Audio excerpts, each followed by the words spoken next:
This is the face of a woman running out of time. I honestly don't know how I got everything done this week. Homeworthy arrives to tour my home in just a few days, and the pressure to finish the dining and laundry rooms was intense. So let me rewind and show you all the drama involved in this two-room makeover. Even though the dining room is one of my favorite rooms in the house, I took photos from a few different angles so I could really see what wasn't working. The first thing I noticed was that the oversized chandelier was blocking the view of the china cabinet. I also realized I wasn't loving how the antique tin tiles looked next to the ornate bird sconces. And finally, I felt like the top of the china cabinet needed a little more decor, and I wanted to try moving the grandfather clock to a different spot in the room. I bought the area rug for this room on Facebook Marketplace probably a year ago, and I never put a rug pad underneath it, so it always looked a little wrinkly. I finally ordered one from Amazon, and it was a little bigger than I needed, so I just used a good pair of scissors to trim it down to the exact size. It really made a big difference. It's honestly amazing how much better the rug looks and feels underfoot now. With the table pushed out of the way, it was the perfect time to deal with that oversized candle chandelier. I'm going to replace it with a really cute vintage chandelier I found on Facebook Marketplace.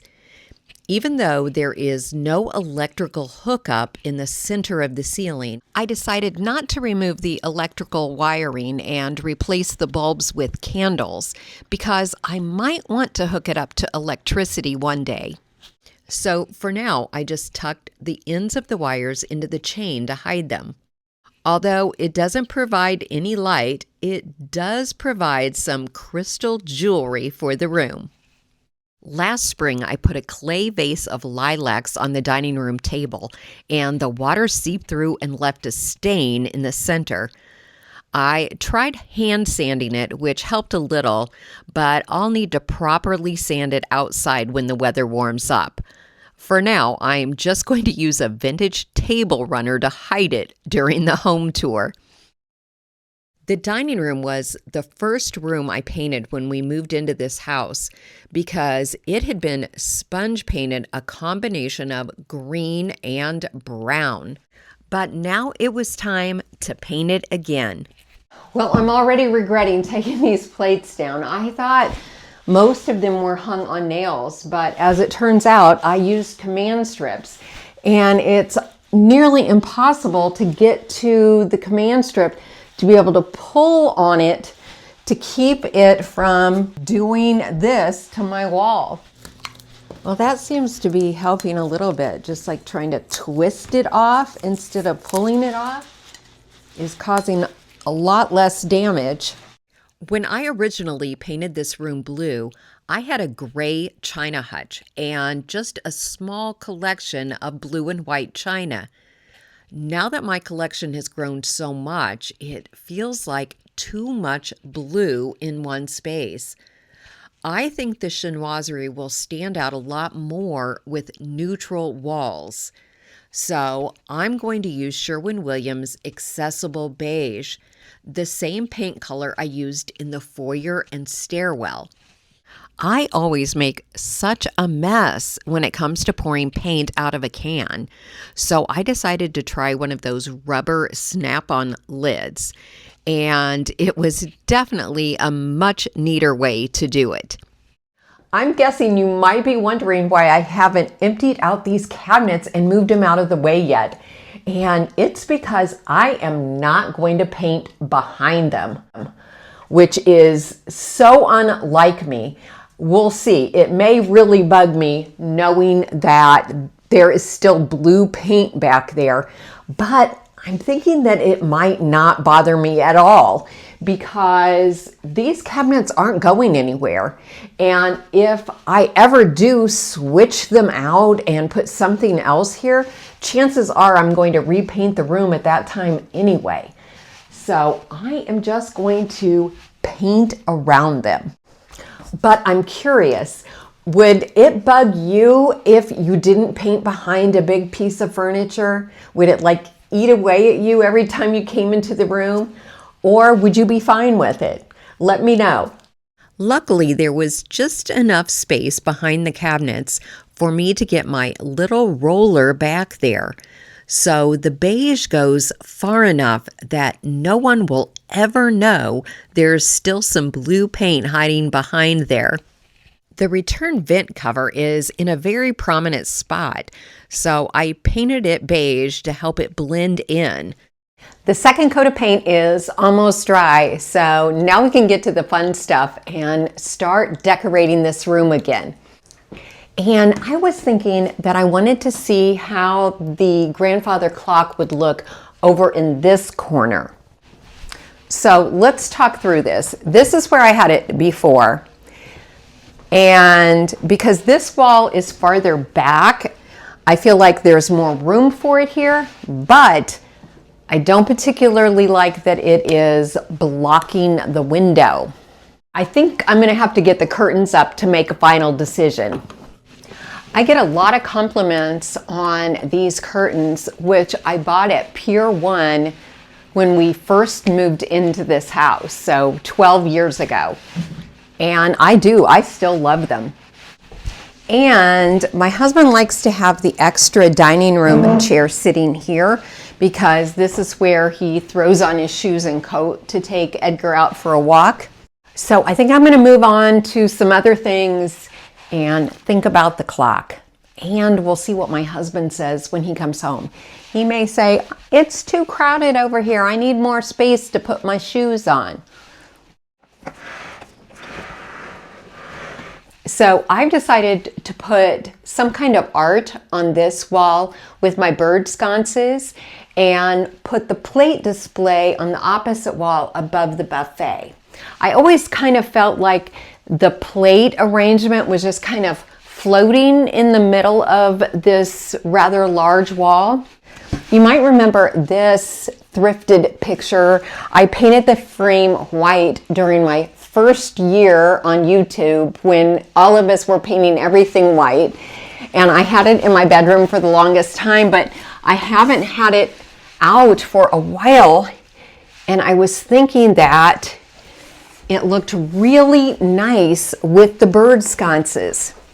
And these are so heavy that I'm going to have to drill a hole and use a wall anchor and screw because I don't want to risk these falling off the wall. Do I want the birds facing away or facing towards the picture with the candle on the inside? Now I'm just going to measure my mark, the distance from the ceiling and the distance to the picture, and then put it over here as well. 34.5, 7.5.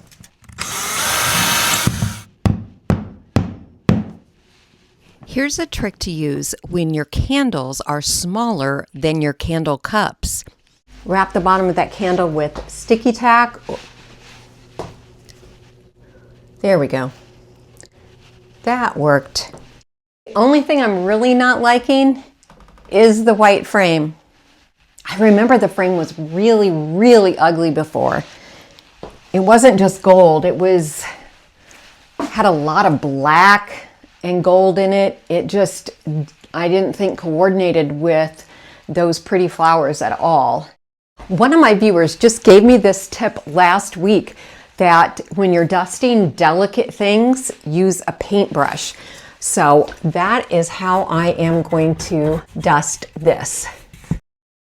In creating the plate wall in the space between the two windows, I knew I wouldn't want to use all the plates that were on the opposite wall, but I did want to replicate the arrangement somewhat with the wood wall pocket in the center surrounded by the largest plates. Then I could fill in the edges with some of the smaller plates. This time to hang them, I used Gorilla Glue double-sided mounting tape, which I'd never used before, but I really liked it. Is it going to pull the paint off the wall when I decide to take these plates down? I don't know. We'll just have to wait and see. I was doing a little dusting and I didn't have the camera on, and I broke the glass shade on this little hurricane lamp. So I just stuck a faux plant in there instead, because trying to find those little tiny glass shades is not very easy. Eventually, I probably will come across one at the thrift store, but who knows how long that will take. So overall, I'm pretty happy with how things are arranged. So I mostly just plan on dusting everything really well.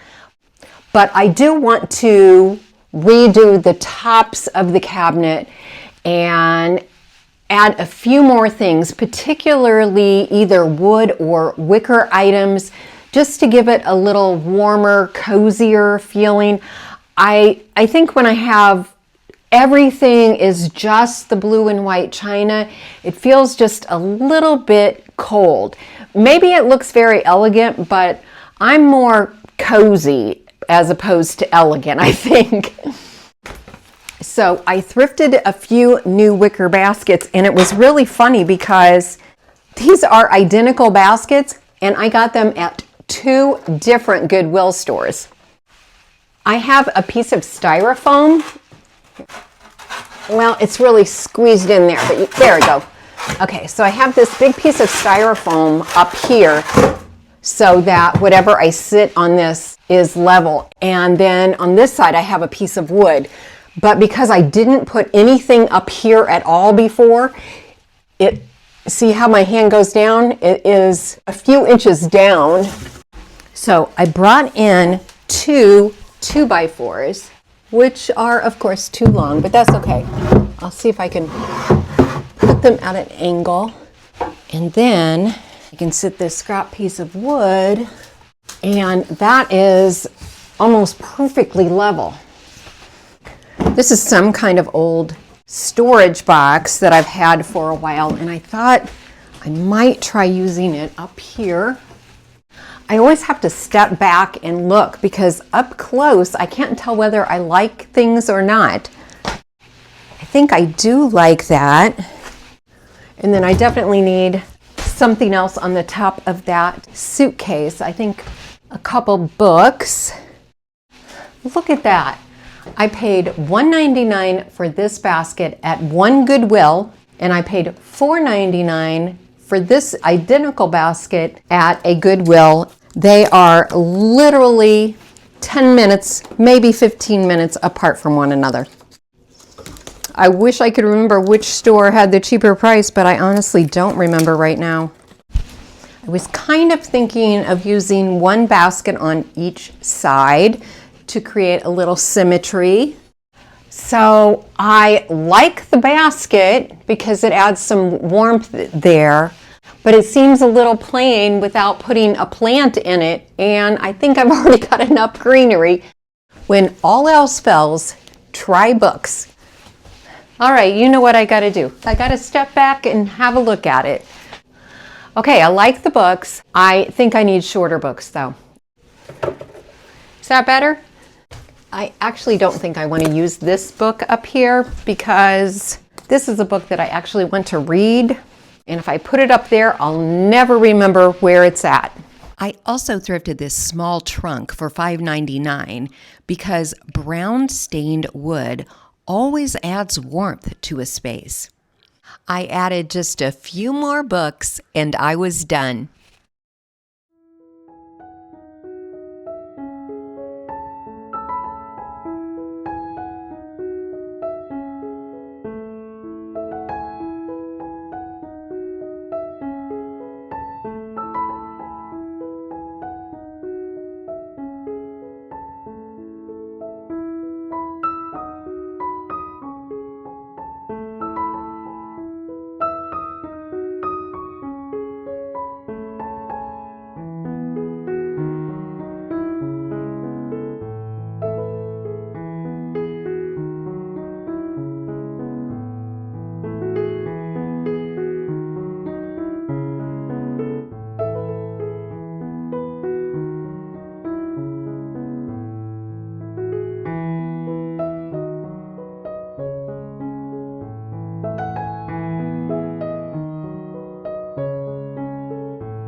Next, I want to update the laundry room. The gray walls desperately need a fresh coat of paint, and I might be ready to get rid of the wall-mounted ladder. I also need to clean up my table full of plants. I know at least one of them is dead. The open shelving could definitely use a little refresh, and I'd like to swap out the art on the soffit above the cabinets. To get started, I moved a few things out and removed things from the wall. I had decided to wallpaper the room, and I chose a peel and stick paper in a very traditional blue and brown pattern. To save time, I measured the wall to determine how long each wallpaper strip needed to be. I'm going to get a couple sheets cut before I even start hanging any paper, and I'll go ahead and line up the pattern. Wow, this is not bad. A lot of times you waste so much wallpaper trying to match up the pattern. This is not bad at all. A couple inches is all. Sometimes I waste 2 or 3 feet. Before hanging the paper, I sprayed the wall with Easy Hang spray. Then I gradually pulled the paper off the back while smoothing out the wrinkles. Once the entire sheet was adhered, I used a utility knife to cut off the extra paper, and I used my smoothing tool to guide my cuts. The rectangular box in the center of the wall is the bottom of the laundry chute that starts in the upstairs bathroom, and it was definitely a wallpapering challenge. Because I had to wallpaper the laundry chute and the wall below the chute separately, the patterns didn't match up on the back inside corner. I actually measured this room and thought that I had enough wallpaper to do the whole room. And I didn't end up having enough to even do this one wall. So I ordered another roll, and I'm just going to finish this wall, and then I'm going to go ahead and paint the other walls using the same accessible beige paint that I used in the dining room. I don't know if it's the lighting, but it seems like I might only have to use one coat, that the beige is covering up this gray better than it did the blue in the dining room. I also used the beige paint on the brackets and trap door of the laundry chute, so it coordinated better with the wallpaper. I even painted the decorative clipboard that I used to cover the old security system control panel. I didn't remove it because someday we might want to reactivate the old security system. For some reason, there were 3 different styles of outlet covers in the laundry room. So rather than buying new ones, I decided to unite them with wallpaper. I just cut a piece slightly larger than the cover and cut an X in the center from corner to corner, and then folded over the inner and outer edges to the back. Then I cut little slits through the screw holes and reattached them to the wall. If you want to be really fancy, you can use a piece of wallpaper that perfectly matches up with the pattern on the wall. I'm not getting rid of my old ladder, at least not yet, but I'm not hanging it back on the wall right now. Instead, I'm hanging the coat rack directly to the wall. I hang clothes on hangers from these hooks every time I do laundry. Next, I cleaned up and organized my plant table. I repotted one plant and threw one away. I also added an outlet extender so that I could plug in my aromatherapy humidifier, which I'm pretty sure the plants will like. For a more eclectic art display, I hung a variety of small framed prints that I already had in my stash. But you know I'm planning to thrift a few more so I can fill up that soffit. These open shelves were once a closed cabinet, but I removed the doors and the centerpiece of wood between the doors. And now I'm hoping to make the shelves look even better by putting wallpaper on the back wall. I couldn't get the top shelf out, so I just wallpapered the area above and below that shelf separately. Once everything was back in place, I hung an old wood ruler next to the shelves. The ruler had previously hung on the ladder. I also dusted and returned the decor that was displayed on the shelf above the window. Even though these items are very farmhouse in style, I don't want to get rid of them, and the laundry room seems the best place to display them. The light fixture is a $5 fine from the Habitat Restore that I previously painted black. Now I want it to be gold. So I used a small paintbrush to apply some antique gold rub and buff. I really like how the gold looks with the 3 different vintage glass shades that I also thrifted at the Restore. As I was carrying my vintage ladder out to the garage, I realized I wasn't actually ready to get rid of it just yet. So I ended up hanging it right back on the laundry room wall.